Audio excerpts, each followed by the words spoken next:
Alfred Adler, born on February 7, 1870, in Vienna, Austria. Sickly child led to his ambition to be a doctor. He suffered rickets as a young child in the age of 2 and got pneumonia at the age of 4. Due to health problems, he decided to become a physician. Considered childhood as an happy experience. Resented an older brother, mother's favorite. Pursued medicine at the University of Vienna. Married in 1897 and had 4 children. In 1902, first association with Freud. Died in 1937 because of heart attack while on lecture tour in Scotland. Theory and application. As articulated by noted Adlerian psychotherapist Henry Stein, the theory and application of Adlerian psychology have as their linchpins 7 critical ideas. Unity of individual, goal orientation, self-determination and uniqueness, social context, the feelings of community, mental health, treatment.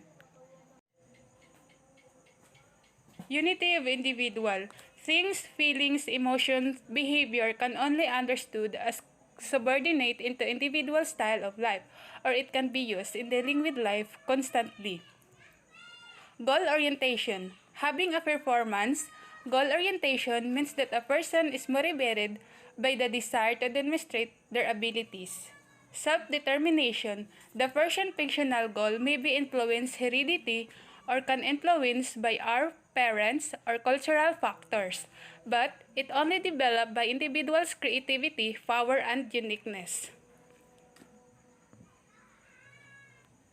Social context. Our system, the human beings are all part of social system, the family, the community, and all humanity, even our planet. In this context, are organized the 3 important life tasks: occupation, love, sex, and our relationship to other. Feelings of community. Each and every one has the ability to learn how to live in harmony in society. This is first action as in order to have social connectiveness. Mental health. Connectedness into other can develop oneself and can contribute to mental health of everyone. When the qualities are not fully developed, the feelings of inferiority may develop into someone or an superiority can trigger. However, when the feelings of connectiveness is well developed, the individual goal will be self-transcending and can be benefits to others. Treatment. Adherence individual psychotherapy, brief therapy, couple therapy, and family therapy follows parallel pattern. Clients are encouraged to overcome the feelings of insecurity and to develop feelings of connectiveness. Constant encouragement stimulates clients to attempt what was believed was impossible. They are also encouraged to grow their confidence, pride. This thing can lead to greater desire and ability to cooperate. Psychodynamic theory. The psychodynamic theory is the psychological theory Sigmund Freud, 1856-1939, and his later followers applied to trace and explain the origins of aggression. Sigmund Freud's psychodynamic theory is founded on the assumption that human behavior is profiled by thoughts and feelings that lie in our subconscious mind.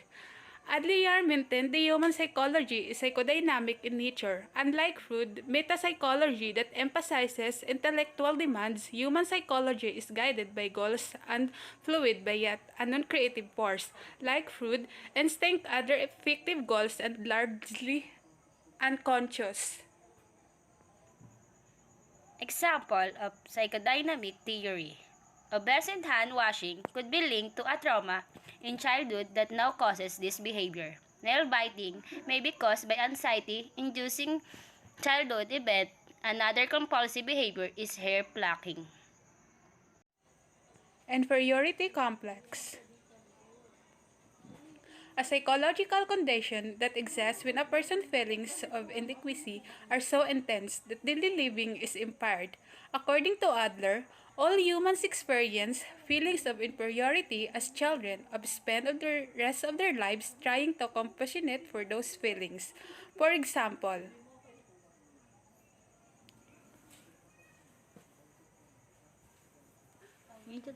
a person who wants to look like a supermodel is an unreasonable goal. Even supermodels do not look like supermodels without airbrushing and expert camera work. Symptoms of an inferiority complex: insecurity and low self-esteem, inability to reach your goals or feeling stuck, wanting to give up easily, assuming the worst, feeling the need to withdraw in social situation, often feeling down on yourself, experiencing anxiety and depression, being sensitive to criticism,